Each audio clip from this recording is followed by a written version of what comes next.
ቤቲ ይታደሉታል እንጂ አይታገሉት።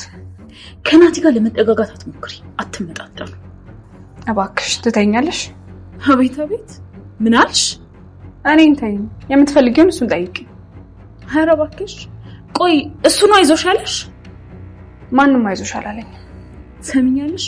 ቢልሽም ከሞት አያድንሽ። አሁን ትተኛለሽ አትተኝም? አቤት እንደዛ ከሆነ የቀጠረኝ ሲመጣ እመጣለሁ።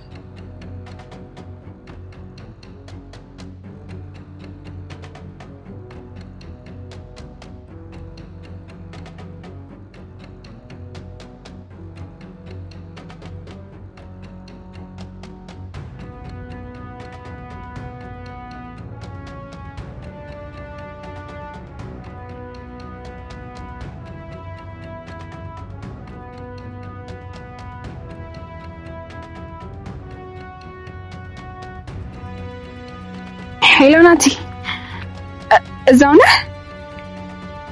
እሺ የቅድሙ ቦታ ቶሎ ና። እሺ ቶሎ መመለስ ስላለብኝ ነው። እሺ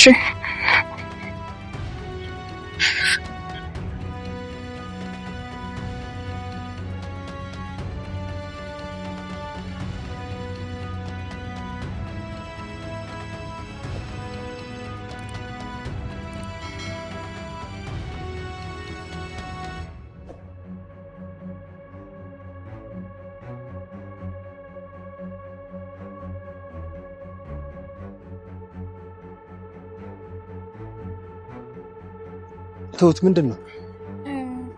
ትሁት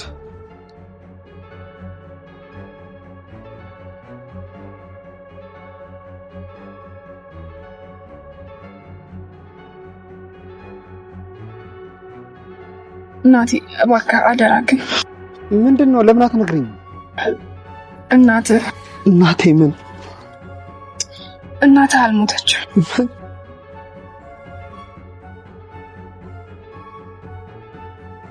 ትሁት እስከዛሬ ነገሮች እንዳይበላሹ ፈርታ በውስጥ አፍና ይዘው የቆየችውን እውነት ከዚህ በላይ ለብቻዋ ልትሰቃይበት በፍጹም አልፈለገችም። ለዛም ነው በዘዴ ብልህ ሆኖ ነገሮችን እንዲመረምርና እንዲያጣራ እንዲሁም እውነቱ ላይ እንዲደርስበት ስትነግረውና ስትመክረው ለነበረው ናቲ እውነቱን አፍረጥርጣ ነገረችው። የሰማውን ነገር ማመን የተሳነው ናቲም በሰዓቱ ትሁትን ማመን ይኖርበት አይኖርበት ወይም ደግሞ በህልሙ ይሁን በሆኑ እንኳን በቅጡ መለየት ከብዶት ነበር። ነገር ግን አሁን ላይ ትሁትና ናቲ ባያስተውሉትም ትልቅዬ ችግር ውስጥ ነው የገቡት። በሁለቱ መቀራረብ በፍጹም ደስተኛ ያልሆነችው ቤቲ ተገናኝተው ሲያወሩ ተደብቃ ከሩቁ ተመልክታቸዋለች። በግልጽ ስላወሩት ነገር ማወቅ ባትችልም ነገር ግን ከናቲ ጋር በድብቅ መገናኘታቸው ብቻ ትሁትን ሌላ ችግር ውስጥ ነው የሚከታት። ምክንያቱም ቤቲ ናቲን ስለምትወደው የነሱ በዚህ መጠን መቀራረብ ያስቀናታል። ናቲ አሁን ላይ የሰማውን ነገር ተረጋግቶ አስቦበት ነገሮችን ካላደረገ እሱም ብቻ ሳይሆን እናቱን እንዲሁም ትሁትን እስከ ሞት ሊያደርሳቸው የሚችል ጉዳይ ነው። እናንተ በናቲ ቦታ ብትሆኑ ምን ልታደርጉ እንደምትችሉ ሐሳብ እንዲሁም አስተያየታችሁን ኮሜንት ላይ ጻፉልን። አባቱ ገዛኸኝ በመንገዱ ላይ የሚገቡ ማንኛውንም ሰዎች ፈጽሞ በትዕግስት ማለፍ አይፈልግም። ለዛም ነው አለም የልጇን ድምጽ ሰምታ ከመኝታ ቤት ወጣ ወደ ሳሎን ስትመጣ የገዛ ልጁ ላይ ሽጉጥ አውጥቶ የደቀነ። በዛም ብቻም አላቁመም። ተመልሳ የማትገባ ከሆነ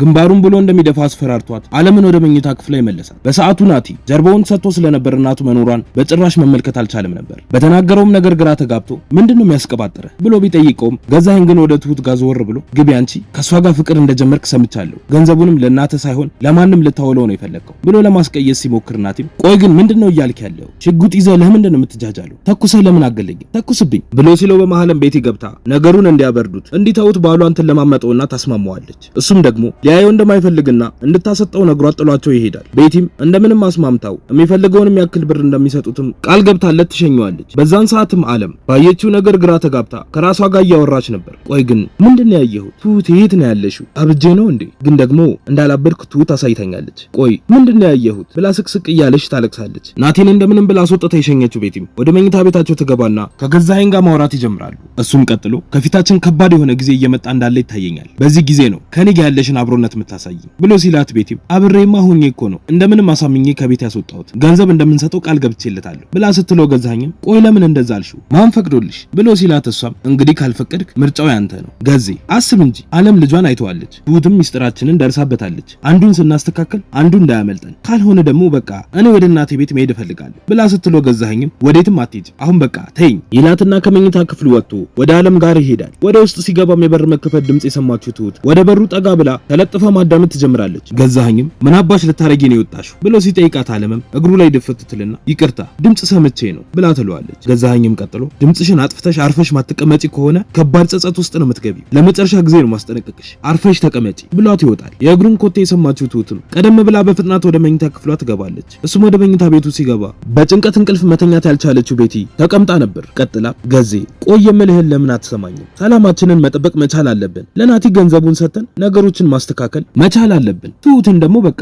ያየችውን እንዳትነፍስ ማስፈራራት ነው ብላ ስትለው እሱም ነገሩን ቀለል አድርጎ በቃ አንቺ ካልሽ እሺ ይሁን ብሎ ይላታል። እሷም ደስ ብሏት አመሰግናለሁ ገዝዬ ብላው ተያይዘው ይተኛሉ። ሌሊት ላይም የነሱ መተኛት ያረጋግጠችው ትሁት ቀስ ብላ ወደ አለም ጋር ትሄዳለች። እንዳየቻትም መጣሽ ትሁቴ፣ ቆይ ግን ለምንድን ነው እስከዛሬ ናቲ እንዳልሞተ ያልነገርሽኝ ብላ ስትላት ትሁትም ልነግርሽ እኮ ሞክሬ ነበር ግን አባረርሽኝ፣ ልጄ ላይ ያሾፍሻልሽኝ። ግን ይኸውልሽ አለሜ ናቲም አንቺ እንደሞትሽ ነው የሚያውቀው ብላ ስትላት አለምም እባክሽ ትሁቴ በጣም እንደምወደው ንገሪልኝ ብላ ትላታለች። ትሁትም እኔ አደጋ ውስጥ ነኝ፣ ከዚህ በኋላም እዚህ መምጣት ላልችል እችላለሁ፣ ግን በውጪ ሆኜ ነገሮችን ለማስተካከል እሞክራለሁ ብላ ቃል ገብታላት ትወጣለች። በነጋታው ጠዋትም ገዛኸኝ ወደ ስራ ሊወጣ ሲል ትሁትን ያገኛታል። ማስፈራራትም ይጀምራል። እኔ ካልነኩኝ በፍጹም ማንንም አልነካም፣ ከነካሽኝ ግን ዘርማን ዘርሽ አይተርፍም፣ ምንም ነገር አላየሽም አልሰማሽም፣ አይ ካልሽ ግን እርምጃዬ የከፋ ነው የሚሆነው ብሎ አስፈራርቶ ጥሏት ይሄዳል። ወደ ስራ ቦታውም ሄዶ ስራውን እየሰራ ባለበት በር ይንኳኳል። አባዬ ነበር። ቀጥሎም ምን ተፈጠረ? ምን አጠፋች? ለምንድን ነው የጠራኸኝ ብሎ ሲጠይቀው ገዛኸኝም ምንም አላጠፋችም፣ ግን አንተ ለሷ ምን ሆነ?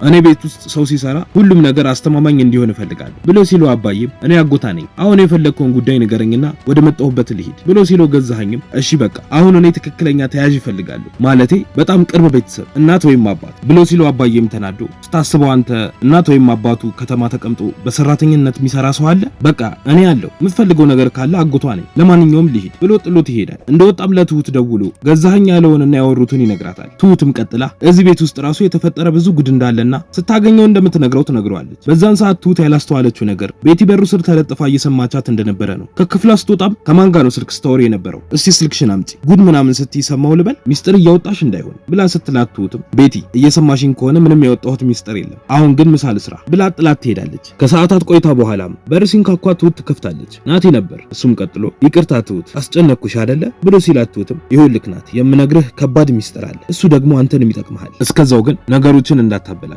ረጋ በል ብላ ትለዋለች። የቤቲን መምጣትም ትሰማና ፈጠን ብላ ወደ ማዕድ ቤቷ ትሄዳለች። ቤቲም ወደ ትሁት ጋር ትሄድና ናቲን ለብቻው ልታወራው ስለምትፈልግ ለ30 ደቂቃ ውጪ ቆይታ እንድትመጣ ነግራ ታስወጣታለች። ትሁትም ባገኘችው አጋጣሚ አባዬን ታገኘውና ማውራት ይጀምራሉ። ትሁትም ቀጥላ አለሜ ልጇን ስላየችው ደስ እንዳላት፣ ነገር ግን እሷ ጭንቀት ውስጥ እንደገባች፣ በዚህም ምክንያት ለልጁ እናቱ በህይወት እንዳለች እንደምትነግረው ለአባዬ ትነግረዋለች። እሱም ራሷን እንድትጠብቅ አስጠንቅቆ ይሸኛታል። በዛን ሰዓት ቤቲ ለናቲ የፈለገውን ገንዘብ ሊሰጡት እንደተስማሙ ነግራው ሊወጣ ሲል ገዛኸኝን ያገኘውና ወደ ቤቱ በድጋሚ እንዳይመጣ ያስጠነቅቀዋል። ነገር ግን እልህኛው ናቲ በሐሳቡ በፍጹም አልተስማማም ነበር። የእናቱ ቤት እንደሆነና በፈለገው ሰዓትም ደግሞ እንደሚመጣ ነግሮት ይወጣል። ገዛኸኝም በንዴት ወደ ውስጥ ይገባል። በዛን ሰዓትም ነው ናቲ ከቤት እንደወጣ ወደ ትሁት ጋር ደውሎ እነግርሃለሁ ያለችውን ሚስጥር እንድትነግረው አንድ ቦታ ይቀጠራል። ትሁት በሰዓቱ ወደ ቤት ገብታ ስራዋንም ማስተካከላ መውጣት ስለነበረባት ያንን አድርጋ ትወጣለች። ችግሩም የተፈጠረው ይሄኔ ነው። ትሁት ናቲን ስታገኘው ቤቲ ተመልክታታለች። በቀጣይ ምንም ይፈጠር ይመስላችኋል? ሐሳብ አስተያየታችሁን ኮሜንት ላይ ጻፉልን። የምንለቀው ቪዲዮ ለብዙ ሰዎች እንዲደርስም